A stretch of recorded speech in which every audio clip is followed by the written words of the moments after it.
তখন সন্ধ্যার দিকে আমি আমার নর্মালি আর কি ফ্রেন্ডসদের সাথে কথা বলবো যে তারা কখন কোন দিন আর কি কোথায় যাবে, যে কখন কোথায় আন্দোলন করবে। তো আমরা নর্মালি আর কি অ্যাকচুয়ালি ফরদ ভাইয়ের সাথে আমাদের সাথে পরিচয় হয়। ফরদ ভাইয়ের সাথে যখন পরিচয় হয় তখন আমরা সিদ্ধান্ত নিয়ে নিয়েছিলাম যে আমরা সবাই অলওয়েজ অল টাইম আমরা ইয়াতে থাকবো, আপনার শাহবাগ স্থানে থাকবো। তবে শাহবাগ স্থানে যখন আমরা সিদ্ধান্ত গ্রহণ করি, তারপরে আমাদের পার্শ্ববর্তী এলাকায় যে যাত্রাবাড়ি গোলাপবাগ, এখানে আপনার প্রচুর বাজেভাবে আর কি হত্যাকাণ্ড চলতেছিল। আমরা চিন্তা করি যে আচ্ছা ঠিক আছে, আমরা তাহলে একত্রিত হই যে আমরা কার সাথে থাকবো বা কোথায় থাকবো, বা ভাইয়ের সাথে আমরা কথাবার্তা বললাম। যখন ওরা সবাই আমার বাসার ঠিক পাশে, আমরা অলওয়েজ আড্ডা দিই আপনার রেল লাইনের এখানে।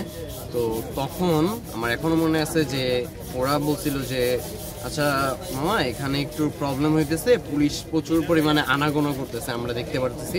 তো আমরা এক কাজ করি, আমরা এক বড় ভাইয়ের বাসা আছে, বাসায় যাই। বুঝছি যে আচ্ছা ঠিক আছে, নো প্রবলেম। ভাইয়ার বাসাটাও একদম কাছে, রেল লাইনের ওপরে। তো আমি যখন রেল লাইন পর্যন্ত আসি, তখন ওখানের স্থানীয় কিছু ছাত্রলীগের ছেলেপেলেরা আমাকে ধরে নিয়ে যায়, অনেক ধরনের ধস্তাধস্তি করে। ধস্তাধস্তি এক পর্যায়ে তারা বলে যে সুন্দর মতন চল, আর না হলে এখানেই তোর সাথে প্রচুর খারাপ একটা বিয়ে হবে। আমি বলতেছি যে ভাইয়া আমি তো কিছু করিনি, আমাকে কেমন? আমি বলতেছি যে আমি তো নর্মালি বের হচ্ছিলাম। এখন বলছে যে তুই যাবি কি না এটা বল। পরবর্তীতে তাদের মতিগতি আমি ভালো না দেখে আমি আস্তে করে সুন্দর মতন আমি হাঁটা শুরু করি তাদের সাথে। হাঁটতে এক পর্যায়ে তারা আমাকে বংশাল কি ওটা আপনার বনগ্রাম পড়ছে, আমি সঠিক বলতে পারতেছি না, ওয়ারির সাইডে পড়ছে, আমি এতটুকু শিওর। তো ওখানে আপনার একটা হোটেলের মতন পুরান একটা বাড়ির ভিতরে আমাকে একটা রুমের মধ্যে নিয়ে যায়। রুমের মধ্যে যখন নিয়ে যায়, আমি তখন বুঝতে পারি যে হয়তো বা আমার সাথে কোনো খারাপ একটা কিছু হবে, বা আমাকে মারধর করে আমাকে ছেড়ে দিবে। কিন্তু এভাবে মারবে আমি তখন বুঝতে পারিনি। তারা আমার জন্য 3 বোতল কড়কড়া ঠান্ডা পানি আনছে। তখন আমি বুঝতে পারিনি, আমি ঠান্ডা পানিগুলো এনে তারা নিজেদের হাতে রাখছে। এরপরে একজন আপনার হকি স্টিক নিয়ে আর একজন মোটা বেতের যে লাঠিগুলো আছে, ওই লাঠিগুলো নিয়ে আমার সামনে হাজির হয়েছে। আর সিনিয়র যে ছিলেন তিনি আমাকে প্রথমে এসে বলছেন যে নাম কি, কোথায় থাকো। আমি তাকে পরিচয় করি যে স্টুডেন্ট। যে জি ভাইয়া। কোথায় পড়াশোনা? আমি তাকে সব কিছু বলি। বলার পরে সে বলে যে ছাত্র আন্দোলনে যাও। যে জি ভাইয়া যাই। আমি শুধু জি ভাইয়া যাই বলতে আমাকে তিনি আমাকে চট থাপ্পড় দিয়ে আমার পায়ে একটা লাথি মারছে। আমি নগদের ভিতরে বসে পড়ছি। যখনই বসে পড়ছি, তার হয়তোবা উদ্দেশ্য ছিল যে আমার মাথায় মারা, তবে আমার মাথায় লাগেনি, আমার বাম হাতের বাহুতে লাগছে। বাহুতে লাগার সাথে সাথে আমি শুয়ে পড়ি। তারপর তিনি অনবরত লাথি দিয়েছেন। তারপর মায়েরগুলো তো অনবরত চলছে। এক পর্যায়ে গিয়ে আমি ভাবছি যে আমাকে হয়তো মারা শেষ। বলছেন না, পরে দেখি যে না, কোনোভাবে আমাকে মারা শেষ না, আমাকে আরও মারবে। আমাকে পানি দিয়েছে খাই। আমি পানি খাই। যখন আমি 2 ঢোক পানি খেয়ে যখন দিয়ে দিচ্ছিলাম, তখন আমাকে একটা ছেলেকে দিয়ে জোর করে আরও সমস্ত পানিটা খাওয়ানো হয়। পানি খাওয়ার পরেই আমার ঠান্ডা লাগছে। আমি যখন কাশি দিব, তখনই আমাকে আবার মারছে, অনবরতভাবে আমাকে মারতেছে। মারার পরে আমাকে আবার থামানোর পর আমাকে আবার পানি খাওয়াবে, আবার মার। এভাবে এক পর্যায়ে মারতে মারতে আমি অজ্ঞান হয়ে যাই।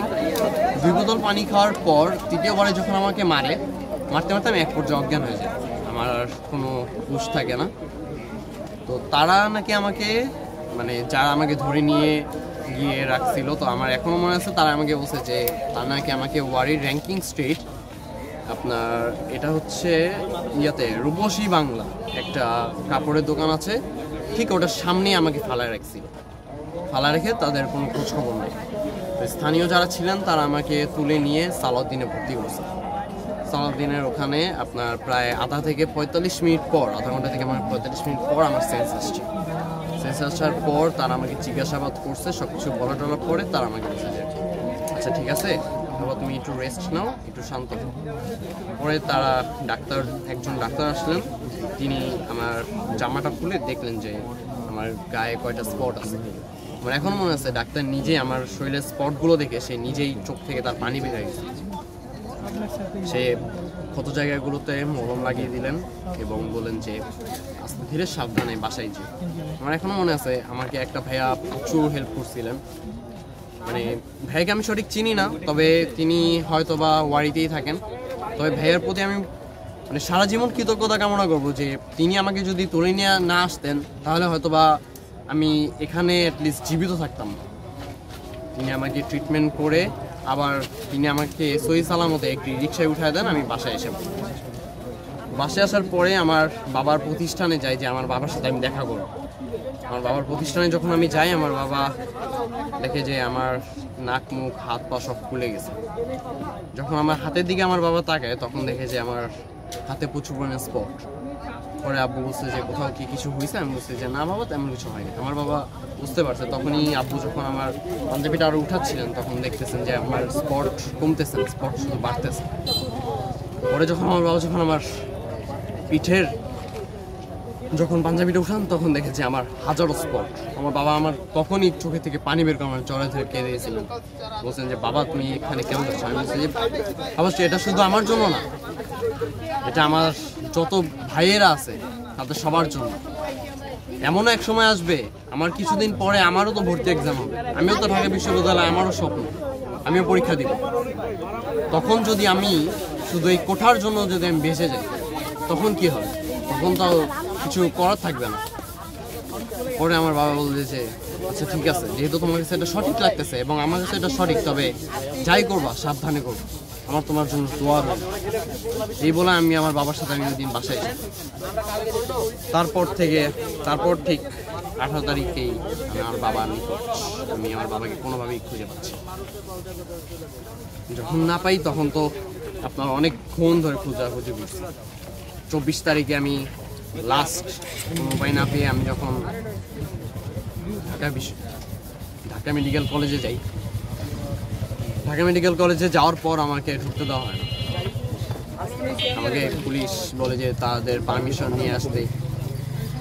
তাদের পারমিশন অনেক কষ্ট করে যখন নিয়ে আসি তারপরও দাদা বলতেছে যে এখন পারমিশন নিয়ে লাভ নেই, পরিস্থিতি যখন ঠান্ডা হবে তখন এসে।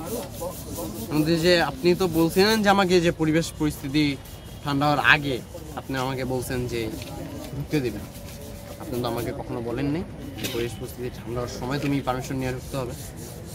তো দাদা বলতেছে যে না তেমন কোনো ব্যাপার না, এটা হচ্ছে যে পরিষ্কার পরিস্থিতি একটু ঠান্ডা হওয়া লাগে, আর না হলে তোমাকে ঢুকতে দেওয়া যাবে না। যে আমি আপনাকে কোনো কিছু তো করিনি, আপনাকে কেন ঢুকতে দেন? আপনি পুলিশ পারমিশন চেয়েছেন, আমি আপনাকে পুলিশ পারমিশন এনে দিয়েছি। দু এক কথার ভিতরে তর্কাতর্কি চলতে চলতে পিছন থেকে আমার দুজন ফ্রেন্ড লক্ষ্য করে যে দুজন পুলিশ নাকি তাদের রাইফেলটা লোড করে নিছে ইনস্ট্যান্ট, এবং একজন নাকি আমার দিকে তাক করবে বলে ভাবতেছে, অনেকক্ষণ ধরে করতেছে।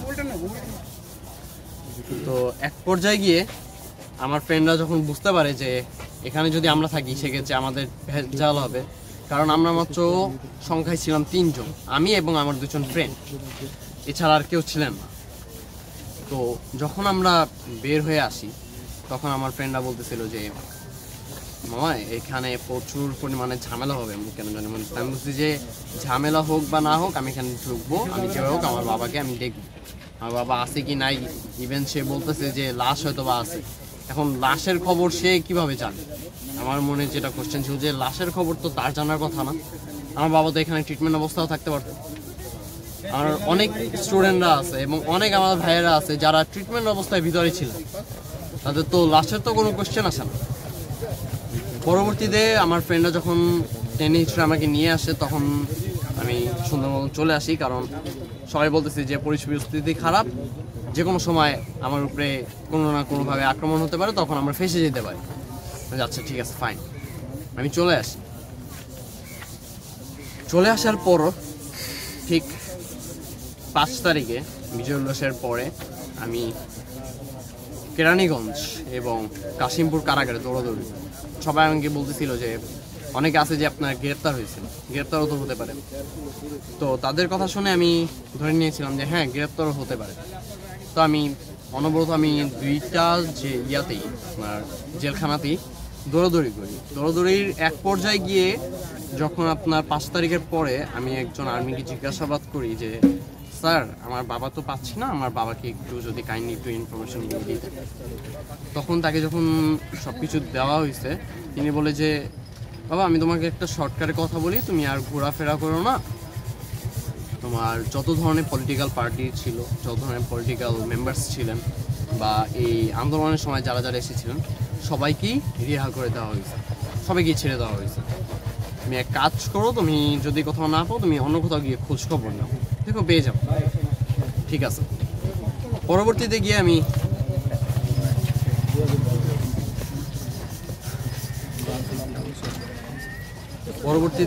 আমি গিয়ে আঞ্জুমান মুফিদুল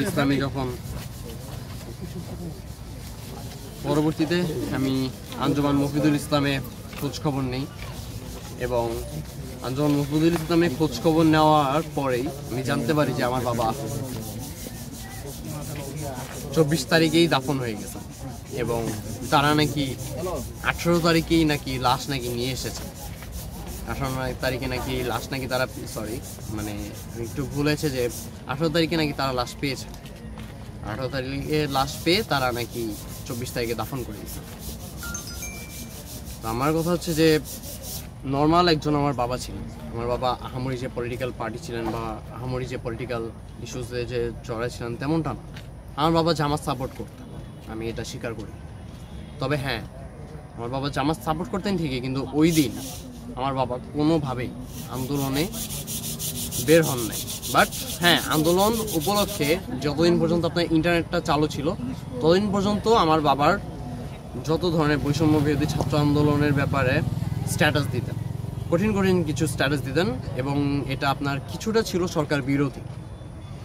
ওই দিনে সরকার বিরোধী বলতে গেলে ভুল হবে, সঠিক কথায় বর্তমানে বলতে গেলে যে সঠিক যে কোনো কথা বলতে গেলেই তা সরকারের গায়ে বেঁধে যায়, সরকার বিরোধী হয়ে যায় তা। তো আমার বাবা এরকমই কিছু স্ট্যাটাস যখন দিতেন তখনই হয়তোবা আমার বাবাকে টার্গেট করছেন, হয়তোবা আমি এক্স্যাক্ট শিওর বলতে পারছি না। যেদিন বের হয়েছে সেদিন শেষ তোমাকে কি বলেছে এবং তুমি এটা তোমার পাঞ্জাবির কথা বলছিল? আমার পাঞ্জাবির কথা হচ্ছে যে ওই দিন সকালবেলার ঘটনা। এটা সকালবেলা আমি যখন আন্দোলনের ক্ষেত্রে বের হব তখন আমার বাবা আমাকে বলছিল যে বাবা আমার পাঞ্জাবিগুলো তো ময়লা হয়ে গেছে, এগুলো তো তোমার মেশিনে ওয়াশিং মেশিনে দিয়ে ধুইতে হবে। আমি বলছি ওকে ফাইন, তাহলে আমার পাঞ্জাবি আসতে তুমি ওটা পরতে পারো। পরে আমার বাবার আমার হোয়াইট কালার একটা পাঞ্জাবি ছিল, ওই পাঞ্জাবিটা আমার বাবার পছন্দ হয়েছে, যে বাবা তাহলে আমি এটা পরলাম। আমি যে ওকে ফাইন পরো, সমস্যা নেই। পরে যখন আমার বাবা পাঞ্জাবিটা পরছেন আমার বাবা বলতেছে যে বাবা ছেলের একই একদম ম্যাচিং। আমি যে হ্যাঁ অবশ্যই, হবে না। পরবর্তীতে আমি যখন বের হয়ে আমার এখনো একটা বিষয় আমি ওখানে বলতে ভুলে গেছিলাম যে আমার বাবাকে আমি বলেছিলাম যে বাবা যদি কোনো ধরনের ভুল হয়ে থাকে আমার, সেক্ষেত্রে আমাকে ক্ষমা করে দিই। ছেলে হিসাবে আমি তোমার কাছে অনেক ধরনের ভুল করতে পারি, এই ভুলগুলো তুমি আমাকে ক্ষমা দৃষ্টিতে দেখো এবং আমাকে ক্ষমা করে দিও। বাবা আমাকে জড়া দিয়ে বলছিল যে ছেলেরা হাজারো ভুল করবে, বাবা আমার কাছে ক্ষমা চাওয়া মতোই তারা ক্ষমা পেয়ে যাবে, যে এটা কোনো ব্যাপার না, দুর্বোকা, এটা কোনো বিষয়, এটা সাধারণ বিষয়, তুমি যাও, তুমি বিজয়ে ফিরে আসবে, আর তোমার ব্যাপারে আমার কোনো ধরনের কোনো অবজেকশন নেই। ওই দিন আমার বাবার সাথে ওই সময় আমার লাস্ট দেখা ঠিক শাহবাগে যখন 6:30 বাজে, তখন আমার বাবা আমাকে কল দিয়েছিল যে আমি কোথায় আছি, কীরকম অবস্থায় আছি তা জানার জন্য। আমি আমার বাবার কলটা ধরে আমি বলছিলাম যে বাবা আমি একটু ব্যস্ত আছি, আমি একটু ঝামেলার ভিতরে আছি। আমার বাবা বলছিল যে বাবা যেখানেই থাকো সেফ থেকো, যদি কোনো ধরনের সমস্যা হয় আমাকে একটা কল দিও, আর সবসময় সত্যের পথে থাকবা, অন্যায়ের পথে কখনো প্রশ্রয় দিবা, আমি তোমার পাশে আছি। এই বলে আমার বাবা কল কেটে দেয়। তারপর যখন আমি বাসায় আসার পর আমি শুনি যে আবুকে খুঁজে পাওয়া যাচ্ছে না, আবু নাকি মিসিং। তো আমার কথা ছিল যে হয়তো বা এশার নামাজ পড়তে গেছে, দেরি হতে পারে, কিন্তু পরবর্তীতে এশার নামাজ পড়তে গিয়ে যে আর আমার বাবা যে জীবিত আসবে না এটা আমার কল্পনার বাইরে ছিল। এটাই আমার বক্তব্য। এবং শেষ প্রশ্ন, তুমি বলছিলা তোমার বাবা আন্দোলনে যায়নি, যদিও তিনি একটা পলিটিক্যাল দলের সাপোর্টে ছিল এবং তিনি পোস্ট দিয়েছেন সরকার মানে তখন অন্যায়ের বিরুদ্ধে।